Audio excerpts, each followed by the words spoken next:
I think all of us felt that the national ticket was playing by the Marquis of Queensberry rules. We really hadn't seen a vigorous pushback. Remember Lee Atwater in the '88 campaign? We kind of deplored his tactics post factum, but at the time he took apart Dukakis, the contradictions. And so we were losing with Bob Dole and McCain and Romney, 46, 47, 43, even as we were doing well on the conservative side at the local. 1,000 offices lost during the Obama administration. So Trump seemed to be the only one that was unconcerned what the establishment, and by that I don't want to be vague, what university professors said, New York Times said, PBS, NPR, Council on Foreign Relations. He just spoke to the people, and he did it in such a way that was refreshing, and he sort of was psychodramatic that this was an existential war and we were losing it, and we had to fight back and not be worried what people said. And then the other thing was really strange. He didn't buy into the new demography. It may be true, but he said, you know, you can win by losing California and New York and Illinois, because there are 6 to 8 million people, Wisconsin, North Carolina, Michigan, Ohio, Pennsylvania, that either didn't vote Republican or they didn't vote at all. And I can win them back with a nationalist, strong jobs, I like the deplorable message. And people thought that was crazy.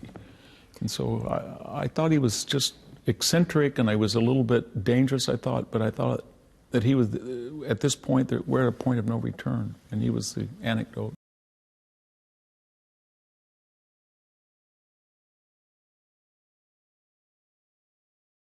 Well, I mean, if say we're the typical of conservative America, you and I, the 65 million that voted for Trump, we look around, it's like a synopticon. We've got the NFL, NBA, Silicon Valley, Apple, Google, Facebook. We've got Rockefeller. We've got the Brookings Institution. We have cable TV, not just MSNBC and CNN, but the major networks as well. We have NPR. We have PBS. We have the progressive cultural movement. Academia. Academia is where I am. And we're surrounded, and we think that these institutions don't have as much clout as they do have. And then we get shocked every 4 years that the message just surrounds us, and we don't have a mechanism for breaking through to the American people and getting a message.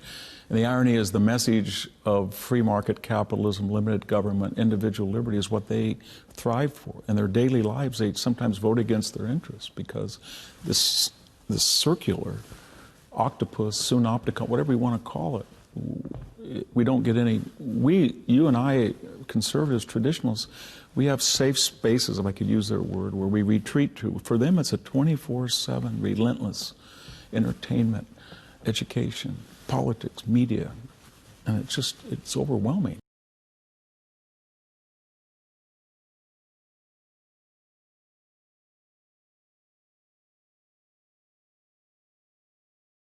I do. I think if you tomorrow, Mark Lippert, and you give a lecture on global warming, I don't think you're going to be able to finish that lecture without being interrupted. I think if I go to Stanford or Harvard or Yale and give a lecture on the value of assimilation, integration, and intermarriage with measured, legal, meritocratic, diverse immigration, I won't be able to finish that lecture. I think if I touch somebody in the shoulder and that person files a sexual harassment suit at me at a major corporation, I'm not going to be given due process. And that's besides the social chaos that we live in. I live in an area that's ground zero of illegal immigration, where the Norteños gang is fighting the M13 gang across the street. I'm talking about refined society. So I don't think due process, free speech, the right redress of grievances exist in major areas of American life: corporate, university, foundational life, media.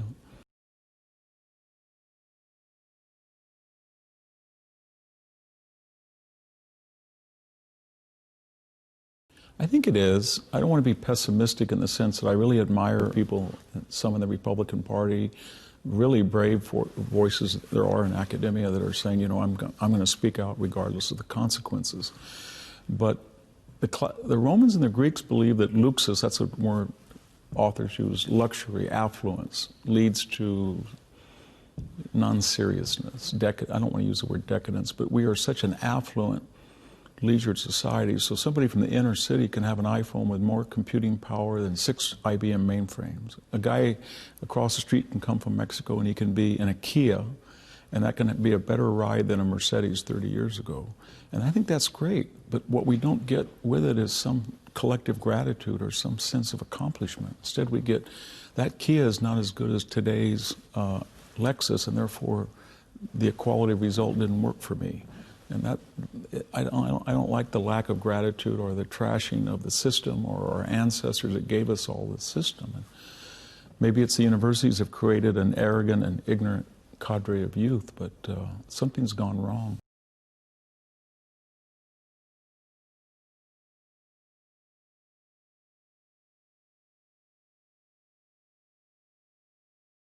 Yeah, I think it is. I think they understand what the framers were up to.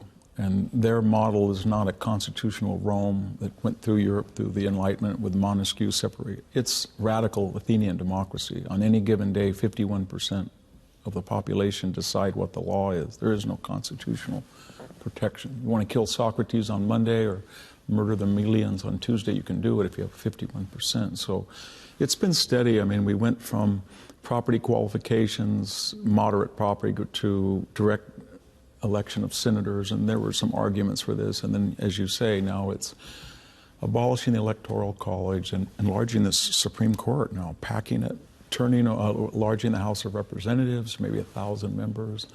Why people in California say, why does Wyoming get 250,000 people get one senator and we 20 million get one? That's not fair. Let's turn the Senate into the House. But the long-term trajectory is government-mandated or sanctioned equality of result.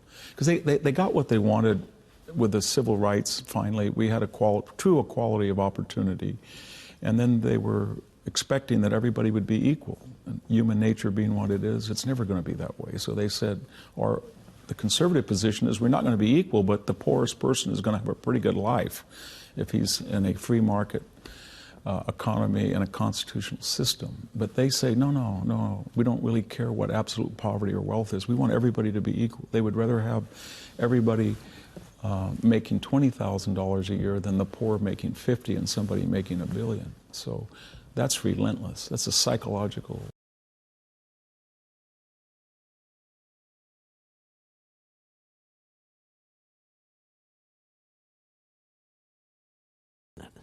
It is, and it has some precedence in the ancient world. Aristotle, who was a critic of this, said, once a man feels he's equal in one aspect, politics, he assumes he can be equal in every other aspect.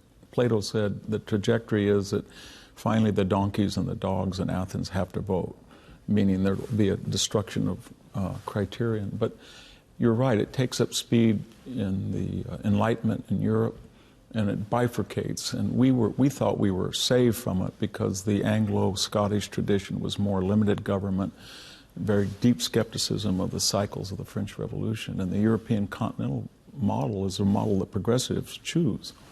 And they have a view that human nature is by nature, a Rousseauian view that we're born into chains, the church, the community, the family, and it's the duty of government to take off those chains and let everybody be liberated, and then they'll naturally be happy, which is sort of our collective nightmare. But we're headed to a radical egalitarian society in aspects that transcend politics, almost every imaginable facet. And I just meant sports, culture, entertainment, movies. That's